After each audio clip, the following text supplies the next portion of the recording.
আল্লাহর হাতে আমার আর আমার বাচ্চাদের জীবন ছেড়ে দিয়েছি, তাই আর ভবিষ্যৎ নিয়ে ভাবি না। শুধু আপ্রাণ চেষ্টা থাকে বর্তমানটাতে, মাথা তুলে মেরুদণ্ড সোজা করে দাঁড়িয়ে থাকার। মন থেকে চেষ্টা থেকে যত যাই ঘটে যাক, নিজের কাছে সৎ থাকবো। কোনো জবাবদিহিতায় যেন গলার কোনো শব্দ লুকাতে না হয়। আমি বিশ্বাস করি, যে কোনো কারণে কোরআনের একটা শব্দও যদি উচ্চারণ করা হয়, সেই আমল কখনো বিফলে যায় না। তাই আমি এই শব্দগুলোতেই আস্থা রাখি।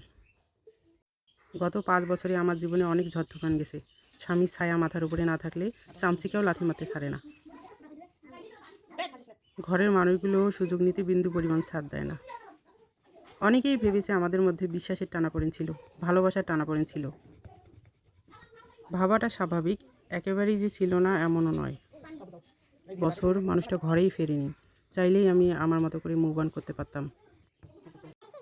একসময় সেই ইচ্ছেটাও ছিল, কারণ আমি অপমানের নানান ভাষায় জর্জরিত হয়ে থাকতাম। সে নিজেও হয়তো চেয়েছিল, কিন্তু শেষ পর্যন্ত আমরা সময় নিয়েছি, সময়কে সময় দিয়েছি। কেন সময় নিয়েছি সেই ব্যাখ্যা আমাদের একেবারেই ব্যক্তিগত। অনেক এবং অনেক বেশি খারাপ সময় কাটিয়েছি। দুজনের দূরত্ব, রাগ, অভিমান আকাশ ছুঁয়েছে দৈর্ঘ্যে প্রস্থে। একসময় মনটাও অন্যরকম জেদি হয়ে উঠল। আমি এই শেষটা অন্যভাবে দেখতে চাই। মন থেকে মানুষটাকে কবর দেওয়ার আগে একবার নিজেকে কবর দিতে চাই। একটা কবর খুঁড়ে সেই কবরে স্বেচ্ছায় নিজেকে শুইয়ে দিলাম। এখন থেকে যা যা ঘটবে তার কিছুই গায়ে মাখা যাবে না, হোক সেটা ক্ষত বিক্ষত শরীর বা মন।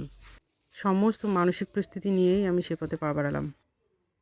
চূড়ান্ত চেষ্টা এবং অপমান, অত্যাচার নেয়ার ফলাফল, আজ বাচ্চারা নিশ্চিন্তে ওদের বাবার বুকে ঘুমায়, 3 জন একসাথে জায়নামাজে দাঁড়ায়, এবং আমাদের বেসুরো তালে আবারও শুরু করার সুযোগ আল্লাহ দিয়েছে। যদিও এই তাল আবারও কেটে যাবে না, তার নিশ্চয়তা আসে কিনা আমি একেবারেই জানি না।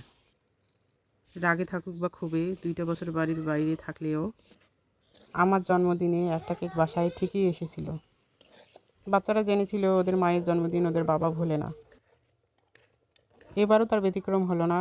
মেয়েদের সাথে নিয়ে আমার জন্য কেক কাটার আয়োজন করলো, কিন্তু আমার ভেতরের উৎফুল্লতা হারিয়ে গেছে। কিছু পাওয়ার তৃষ্ণাও নেই, পেলে আনন্দও নেই।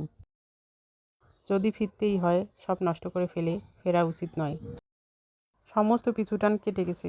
সংসারে পিছুটান থাকা অতীব জরুরি। উদ্যোক্তা তাসলিমা আক্তার আপুর বল থেকে নেওয়া।